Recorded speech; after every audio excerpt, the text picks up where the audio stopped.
कौन कौन से पास को अप्लाई करके सिंगापुर में एंट्री ले सकते हैं और सिंगापुर में कौन कौन से पास होते हैं, जिनकी कॉस्ट क्या रहती है, कितना टाइम लगता है प्रोसेस में और कितने साल के लिए वैलिड रहता है। तो गाइस आज की इस वीडियो में हम ये सब चीज़ें डिस्कस करने वाले हैं। तो गाइस नमस्कार, मेरा नाम है राज और अभी प्रेजेंट टाइम पे मैं हूँ सिंगापुर में। तो गाइस आज की इस वीडियो में मैं पूरा आपको बताने वाला हूँ visit visa, student visa, TP visa, अपना ई पास, एस पास, एनटीएस पास, एचएस और अपना डोमेस्टिक वीज़ा जो कि गर्ल्स के लिए होता है। तो गाइस अगर आप हमारे चैनल पर पहली बार आए हैं तो चैनल को सब्सक्राइब कर लेना। अगर आप इंस्टाग्राम पे हमारी वीडियो देख रहे हैं तो चैनल को फॉलो जरूर कर लेना। सिंगापुर से रिलेटिव हम कई सारी अपडेट डालते रहते हैं। तो चलिए गाइस वीडियो स्टार्ट करते हैं। तो गाइस हम वीडियो स्टार्ट करेंगे पहले विजिट वीज़ा को लेके। अगर आप इंडिया में बैठे हैं, सिंगापुर आना चाहते हैं विजिट वीज़ा लेके, तो आप अकबर ट्रैवल के थ्रू आप अपना वीज़ा अप्लाई करवा सकते हैं। अकबर ट्रैवल थ्रू एक गवर्नमेंट रजिस्टर्ड एजेंसी है जिसकी कॉस्ट नाम मात्र लगभग 4500 से 4600 रुपये के बीच में रहती है। 3600 रुपये वो गवर्नमेंट फीस लेती है, लगभग 800 से 900 रुपये वो अपना सर्विस चार्ज लेती है। डॉक्यूमेंट क्या क्या रहेगा, पासपोर्ट साइज फोटो, आपको अपना पासपोर्ट सबमिट करवाना पड़ सकता है। आपको 6 महीने की अपनी स्टेटमेंट और 6 महीने की सैलरी स्लिप और अपनी प्रॉपर्टी के डॉक्यूमेंट देने पड़ सकते हैं। ये गवर्नमेंट जो रजिस्टर्ड एजेंसी हैं वो लागू करती हैं आपका विजिट वीज़ा अप्लाई करने के लिए।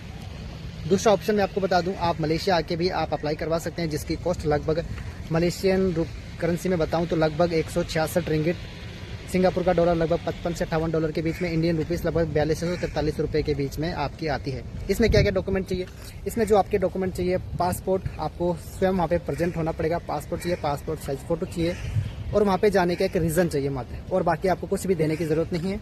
ना आपको फंड शो करवाना है, ना आपको स्टेटमेंट देनी है, ना कुछ देना है। और आप मलेशिया क्यों आके आप अप्लाई करवा सकते हैं, मलेशिया आप इसलिए अप्लाई करवा सकते हैं आके क्योंकि वहाँ से ऑनरेबल वीज़ा है। आपका अगर फ्रेश पासपोर्ट है तो आपकी स्टाम्प भी लग जाएगी, आप मलेशिया भी घूम लेंगे, जिससे आपको कई सारी हेल्प मिल सकती है और आप मलेशिया भी विजिट कर सकते हैं, आप मलेशिया भी घूम सकते हैं।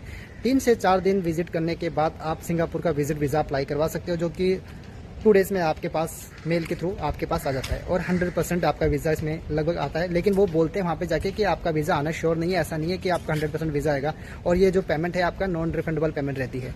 ठीक है, आपके पास 2 ऑप्शन है विजिट वीज़ा करने के लिए। अगर आपका वीज़ा आ जाता है, आप बस के रूट को लेके आप यहाँ पे सिंगापुर में एंट्री कर सकते हैं। सिंगापुर एंट्री करने से पहले आपको अराइवल कार्ड बनाना ज़रूरी है। ठीक है, अराइवल कार्ड आप जैसे आप सिंगापुर के चेक पॉइंट पे पहुँचते हैं, वहाँ पे जाके आपके सामने बारकोड रहेंगे, आप उसको स्कैन करके आप डायरेक्ट उनके पोर्टल पे जाके अपना विजिट करने का जो अराइवल कार्ड होता है, अपनी एकोमोडेशन, ठीक है, यहाँ आने का रीज़न सब सबमिट करके अपना अराइवल कार्ड मेल के थ्रू आप रिसीव कर सकते हैं और आप पासपोर्ट स्कैन करके सिंगापुर में एंट्री कर सकते हैं। ये तो है आसान सा एक अपना विजिट लेके आने का। और बाकी जो अकबर ट्रैवल की बात कर रहा हूँ, अकबर ट्रैवल की डिटेल में आपने कमेंट्स बॉक्स में सबसे पहले वाले कमेंट्स में दे दूंगा। और एक और दूसरा ऑप्शन है, वहाँ पे भी लगभग सेम डॉक्यूमेंट के साथ वहाँ से अप्लाई करवा सकते हो। उनकी कॉस्ट थोड़ी सी कम रहती है तो आप वहाँ से भी अप्लाई करवा सकते हो, वो भी गवर्नमेंट रजिस्टर्ड है। तो उसका मुझे नाम याद नहीं आ रहा, मैं अभी सर्च करके आपको निकाल के कमेंट्स बॉक्स में 2 ऑप्शन दे दूंगा, आप वहाँ पे जाके आप अप्लाई करवा सकते हो। तो गाइस वीडियो को पूरा देखना, आपको एक एक प्रोसेस में पूरे अच्छे तरीके से बता दूंगा। आप अपनी फैमिली की, अपने दोस्तों की, अपने रिश्तेदारों की हेल्प इस तरह से कर सकते हैं। तो गैस अब बात करेंगे टीपी वीज़ा को लेके, टेम्परेरी इम्प्लॉयमेंट पास। तो गैस जो कि 3 महीने के लिए वैलिड होता है और उसकी 2 महीने की एक्सटेंशन आपको मिल जाती है। 2 महीने की एक्सटेंशन कैसे लेनी है वो मैं आपको बात बताऊंगा। टोटल 5 महीने लगभग आपके हो जाते हैं। सबसे पहले बात करते हैं आपका एप्लीकेशन आपने कैसे करवाना है। तो गैस कई सारे एजेंट इंडिया से काम करते हैं जिसकी एप्लीकेशन फीस 250 से 300 डॉलर के बीच में ली जाती है और जिसका टोटल कॉस्ट है लगभग 2.5 लाख या फिर 2,30,000 रुपये समथिंग इससे लिया जाता है। एप्लीकेशन करने के बाद 8 से 10 दिन में इसका रिजल्ट आ जाता है। अगर आपका रिजल्ट पॉजिटिव रहता है तो आने की जल्दी नहीं करनी है, सबसे पहले इमिग्रेशन की तैयारी करनी है। इमिग्रेशन की तैयारी के लिए सेम प्रोसेस, आपने जो भी कंपनी की इन्फॉर्मेशन है, कंपनी किस सेक्टर में काम कर रही है, आपकी सैलरी क्या है, आप किस ऑक्यूपेशन में जा रहे हैं, आपका कंपनी से कैसे कॉन्टैक्ट हुआ, वो सब चीज़ें आप एक कहानी बना के उनके सामने प्रेजेंट कर सकते हैं। इमिग्रेशन वैसे सेल्फ इमिग्रेशन है, सेम पासपोर्ट स्कैन कीजिए, अपना फेस स्कैन कीजिए और निकल जाइए। अगर आप वहाँ से रुकते हैं तो आपको वापस आना पड़ सकता है और वहाँ पे इंक्वायरी में बैठना पड़ सकता है। इंक्वायरी में आपसे A to Z पूछा जाएगा, कंपनी के बारे में, आपको खुद के बारे में बताना पड़ सकता है, किस पर्पज़ से आप विजिट यहाँ पे लेके आ रहे हैं, टीपी करना चाहते हैं, यहाँ पे ट्रेनिंग करना चाहते हैं। तो आप अपना एक अनुभव बता सकते हैं अपने तरीके से कि मुझे यहाँ की ट्रेनिंग की ज़रूरत है और मैं यहाँ से कुछ बेटर करना चाहता हूँ। तो वो सब चीज़ें आप वहाँ पे बता सकते हैं। इमिग्रेशन ही सबसे बड़ी दिक्कत होती है टीपी वीज़ा पे। ठीक है, पहले आसानी से एंट्री मिल जाती थी लेकिन अब थोड़ी सी दिक्कत हो रही है। और एंट्री लेने से पहले सबसे पहले जहाँ से आपने स्नातक की है, डिग्री की है, वहाँ से जाके आप एक सर्टिफिकेट ले सकते हैं कि वहाँ आप बाहर की कंट्री में एक ट्रेनिंग पीरियड के लिए जाना चाहते हैं, वहाँ से आपको एक सर्टिफिकेट की ज़रूरत है। तो वहाँ से एक सर्टिफिकेट बना के दिया जा सकता है जिससे आपको कई सारी हेल्प होगी। ठीक है, ऐसे हमने एक क्लाइंट निकाले हैं। जल्दी कभी नहीं करनी है अगर आपका अप्रूवल आ जाता है। ठीक है, आराम से आइए, तसल्ली से आइए, स्टडी करके आइए, तैयारी के साथ में आइए, आपको 100% एंट्री मिल जाएगी। कुछ बच्चों के तो ऐसे गेट खुल जाते हैं, उनको कोई दिक्कत नहीं है, जो रुक जाते हैं तो फिर उनको तैयारी की ज़रूरत होती है। और जो बच्चे टीपी वीज़ा लेके यहाँ पे आ रहे हैं, आते ही अपना कार्ड रजिस्ट्रेशन नहीं करवाइए। 20 डेज़ के बाद अपना कार्ड रजिस्ट्रेशन करवाइए। 7 से 5 दिन के अंदर अपना कार्ड रजिस्ट्रेशन होकर आपके पास आ जाता है और उस दिन के बाद आपका माना जाता है 3 मंथ का वीज़ा। ठीक है, जब आपका कार्ड आ जाता है, जो कार्ड पे डेट होती है, तो 3 महीने आपके वैसे निकल जाएंगे। जब 3 महीने खत्म होते हैं तो आप अपने कंपनी वालों से बोल के आप अपना एक्सटेंशन अप्लाई करवा सकते हैं। 1 महीना आपको बाद में मिलता है। ठीक है, तो 1 महीना ये मिल जाता है, 3 महीने आपके वैलिड और 1 महीना लास्ट एक्सटेंशन वाला, तो लगभग आपके 5 महीने वैलिड हो जाते हैं।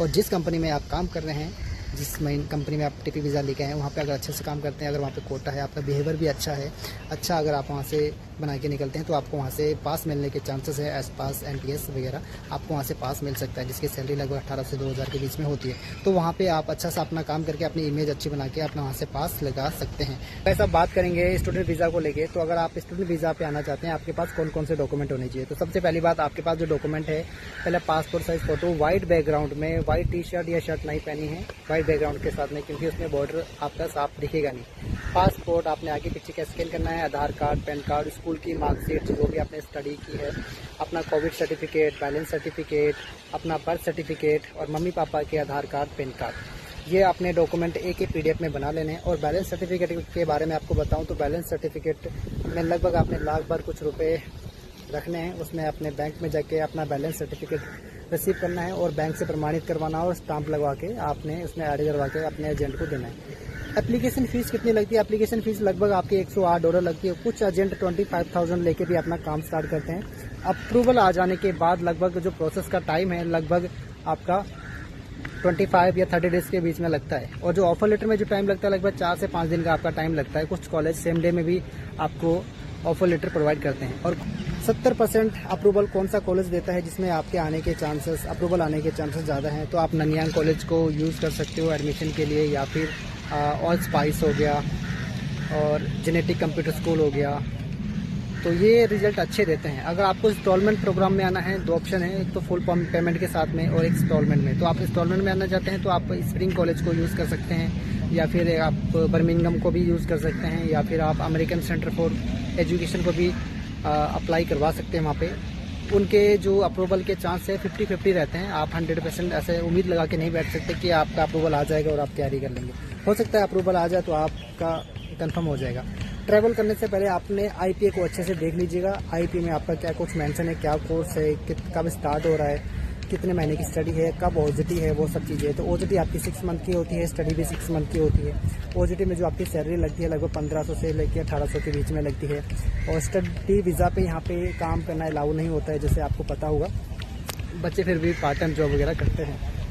ठीक है, या आ जाने के बाद फिर बच्चे की यहाँ पे जर्नी स्टार्ट होती है। इमिग्रेशन की तैयारी हमेशा करके आइएगा। इमिग्रेशन में कई सारे डाउट होते हैं, बच्चे यहाँ से एयरपोर्ट से वापस चले जाते हैं। तो IPA देना एजेंट का काम है, कॉलेज का काम है। उन्होंने आपका काम कर दिया, लेकिन इमिग्रेशन आपने निकालना है। एजेंट के ऊपर इसकी कोई जिम्मेदारी नहीं होती है। आपने तैयारी करके अपना इमिग्रेशन निकालना है।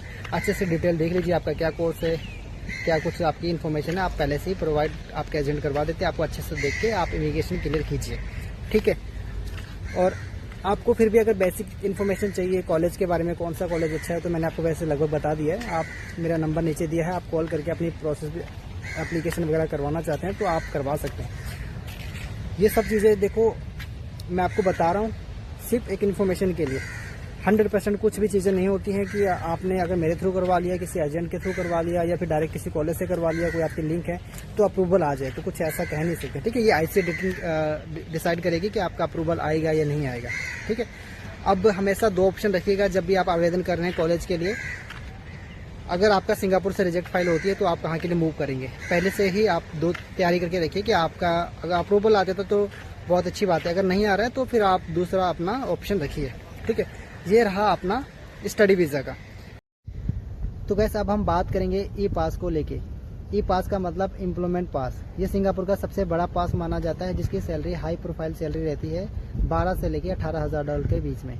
ठीक है, और ये कोई ICA या फिर कोई MOM कोई डिसाइड नहीं करता, ना कंपनी डिसाइड करती है। ये AI सिस्टम उठाती है एज के अकॉर्डिंग कि आपकी एज कितनी है, आपकी क्वालिफिकेशन कितनी है। इसको अप्लाई करने के लिए आपके पास मात्र 2 डॉक्यूमेंट होने चाहिए। पासपोर्ट आपका 6 मंथ वैलिड होना चाहिए और आपके पास RMI सर्टिफिकेट होना चाहिए। RMI क्या होता है? ये रिस्क मैनेजमेंट इंटेलिजेंस एक रिपोर्ट देती है। आप गूगल पे जाके रिसर्च कर सकते हो, वहाँ पे आप रजिस्ट्रेशन करके इसका $110-20 आपका सर्टिफिकेट ले सकते हो। सर्टिफिकेट आने के बाद आप अप्लाई कर सकते हो। अगर आपके पास RMI नहीं है तो भी कुछ कंपनियां आपको विदाउट RMI आपका ई-पास अप्लाई करके दे सकती हैं। अप्रूवल आने के चांसेस लगभग 50-50 हैं, नहीं तो आपके जो लगभग $350 है वो रिस्क में रहते हैं। टोटल कॉस्ट इसकी $8,500 से $9,000 के बीच में रहती है। एप्लीकेशन फ़ीस $350 से $500 के बीच में रहती है। लगभग आपका टोटल जो खर्चा है लगभग आपका 6.5 से 7 लाख रुपये टोटल आपका आ सकता है। और सैलरी आपकी इसमें जो रहती है $1,800 से $2,000 बीच में रहती है, लेकिन जो IP पे सैलरी आती है $12,000 से $18,000 के बीच में आपको ये नहीं मिलेगी। ये पहले एग्रीमेंट कंपनी करवा लेती है। इमिग्रेशन के बारे में बताऊं तो इमिग्रेशन इसका काफ़ी सख्त होता है। कई सारी कंपनी के बारे में आपको कुछ पता ही नहीं है कि आप किस कंपनी में अपना EP पास लगवा के जा रहे हैं। आपका अप्रूवल आ गया, आप वहाँ पे इमिग्रेशन पे पहुँच रहे हो, आपके पास बेसिक इन्फॉर्मेशन नहीं है कि कंपनी किस सेक्टर में काम करती है, कंपनी का टर्नओवर क्या है, कंपनी का डायरेक्टर कौन है, ओनर कौन है, कंपनी किस सेक्टर में काम कर रही है और आप किस ऑक्यूपेशन पे वहाँ पे जाने वाले हो, और आपकी जो सैलरी है और आपके जो एक्सपेंसेस हैं वो सब चीज़ें आपको पता होने चाहिए। सैलरी आपने वहाँ पे बता दी आपकी $2,000 है, लेकिन आपकी सैलरी तो IP में $15,000 है। आपकी एज के अकॉर्डिंग आपकी सैलरी IP पे आई है। आपका एक्सपीरियंस वहाँ पे ऐड हुआ है कि आप किस सेक्टर में पहले काम करते थे, किस सेक्टर में आप वहाँ पे जाने वाले, लेकिन आपको तो कुछ पता ही नहीं है। तो इसके चलते वहाँ से इमिग्रेशन से आपको एंट्री डिनाई करके वापस भेज देते हैं, जिससे आपके पैसे डूबने का डर रहता है। कई सारे बच्चों के साथ ऐसा हुआ है। तो अब एजेंट लोग वो पैसे वापस नहीं करते हैं, ठीक है। ऑलरेडी मेरे साथ भी ऐसा हुआ है, कई सारे क्लाइंट वापस गए हैं। तो ई-पास का काम अब हम बिल्कुल नहीं कर रहे हैं। अगर कर भी रहे हैं तो बिल्कुल सेफ तरीके से। जो कंपनी आपको पैसे रिफंड दे रही है तो लगभग आपको लगभग $200 से $1,500 काट के आपको रिटर्न वापस करती है। तो ई-पास का काम करना बिल्कुल ख़राब है, क्योंकि कंपनी आगे से रिस्पॉन्स ही नहीं करती है जब बच्चा वहाँ से वापस चले जाता है। तो ये यहाँ पे बहुत सारी दिक्कतें होती हैं। इमिग्रेशन से बच्चों को लौटा देते हैं। अब उनके IC के मन में जो भी आ गया वो करेंगे। आप जितनी इन्फॉर्मेशन उनको दे दो, अगर आप पढ़े लिखे अच्छे हो, आपकी बेसिक इंग्लिश भी अच्छी है, आप उनको कोऑपरेट कर पा रहे हो, समझा पा रहे हो, फिर भी उन्होंने अपनी मन की ही करनी है। कि जबकि कंपनी की जो जड़ है वो ही मजबूत नहीं है, कंपनी नई खुली है। कई सारी कंपनियाँ नई खोल के आपको अप्रूवल दे रहे हैं। अप्रूवल देने के बाद उन्होंने अप्रूवल दे दिया, उन्होंने पैसा ले लिया, आपको इमिग्रेशन पे रोक लिया, तो आप क्या करेंगे? आपके तो पैसे लग गए 7 से 6-7 लाख रुपए। तो इसलिए सेफ रहो। ई-पास ना अप्लाई करके आप विजिट पे आके इधर किसी भी कंपनी से कांटेक्ट करके यहाँ से ई-पास अप्लाई करवाओ, ताकि थोड़ा सा सेफ रहो, ठीक है। ये रहा आपका ई-पास का प्रोसेस। लेकिन ई-पास में आने में थोड़ा सा रिस्क है, थोड़ा सा संभल कर, थोड़ा सा जानकारी के साथ ही अप्लाई कीजिएगा। अब हम बात करेंगे एस-पास। एस-पास थोड़ा सा सेफ होता है, स्किल्स पास होता है ये। एस-पास में आप आके अच्छे से काम कर सकते हो। 2,000 सैलरी रहती है। IP में सैलरी लगभग इसके साथ $3,500 से $4,000 के बीच में रहती है। कोई हाई प्रोफाइल सैलरी नहीं है, एंट्री आराम से मिल जाती है। एस-पास तभी मिलता है जब किसी कंपनी का CPF कंटिन्यू जमा होता है, वहाँ से कोटा रिलीज होता है, फिर जाके किसी कैंडिडेट का वहाँ से एप्लीकेशन होता है, फिर जाके अप्रूवल आता है। तो एस-पास बहुत ही सेफ होता है, सेम है। कॉस्ट लगभग $8,500, $7,000, $9,000 के बीच में रहती है। सैलरी लगभग वही 1,500 से 2,000 के बीच में आपको यहाँ पे मिल जाती है एग्रीमेंट के अकॉर्डिंग। ऐसा नहीं है कि IP पे जो भी सैलरी आपकी आ रही है आप उसके ऊपर डिपेंड है, आपको 4,000 या 3,000 सैलरी मिल जाएगी, ऐसा नहीं है। सिंगापुर का थोड़ा सा सिस्टम अलग है। यहाँ पे एकोमोडेशन और फूड आपको खुद से करना पड़ेगा, ट्रैवल भी खुद करना पड़ेगा। तो एस-पास का लगभग सही रहता है। तो एस-पास लगभग जो बोला जाता है स्किल्स पास बोला जाता है। तो आप इसमें आके सेफ हो, लगभग आपको ठीक माना जाएगा। अब दूसरी बात जो आता है NTS पास, ये बोला जाता है, इसको बोला जाता है नॉन ट्रेडिशनल सोर्स। तो NTS पास भी सेम तरह से रिलीज होता है। अगर किसी कंपनी के पास कोटा है या फिर CPF जमा कर रहा है, ये रेगुलर टैक्स पे कर रहे हैं, तो जाके उनके पास NTS पास आते हैं। और NTS पास में बिल्कुल आप सेफ रहते हो, इमिग्रेशन में कोई दिक्कत नहीं होती, सैलरी भी आपकी कम रहती है, लेकिन बस मेहनत ज़्यादा रहती है। जो भी कंपनी आपको NTS पास दे रही है वो आपसे मेहनत ज़्यादा वसूल करेगी। सैलरी आपको 1,800-1,500 के बीच में देगी। छुट्टी भी लगभग नहीं के बराबर देते हैं, 1 से 2 छुट्टी देते हैं, क्या पता वो भी ना मिले, ठीक है। तो NTS पास भी थोड़ा सा सेफ है, लेकिन सैलरी थोड़ी कम है। तो आप इनमें से कोई भी अप्लाई करके आ सकते हो। तो गाइस लगभग मैंने सभी पास के बारे में बता दिया है, अपना visit visa, study visa, e pass, S pass और अपना NTS पास। रह गए हैं अपना HS वर्क परमिट और अपना डोमेस्टिक वीज़ा। तो इनके लिए मैं एक सेपरेट वीडियो बना दूंगा क्योंकि वीडियो ऑलरेडी बहुत लंबी हो चुकी है। तो गैस वीडियो को शेयर कीजिएगा, इन्फॉर्मेशन वीडियो है, आप कैसे क्या कुछ कर सकते हैं ये सारी चीज़ें मैंने इसको बताई है, आपकी पूरी हेल्प की है। तो अगर आपको वीडियो अच्छी लगी वीडियो को लाइक कीजिए, शेयर कीजिए और चैनल को सब्सक्राइब जरूर कीजिए। अगर आप सिंगापुर से रिलेटेड कोई भी अपडेट लेना चाहते हैं तो आप मुझे कांटेक्ट कर सकते हैं, कमेंट्स कर सकते हैं, कमेंट जरूर कीजिएगा, अपना फीडबैक जरूर दीजिएगा ताकि मुझे मोटिवेशन मिले। तो मिलते हैं आपको अगले वीडियो में, तब तक के लिए जय हिंद जय भारत।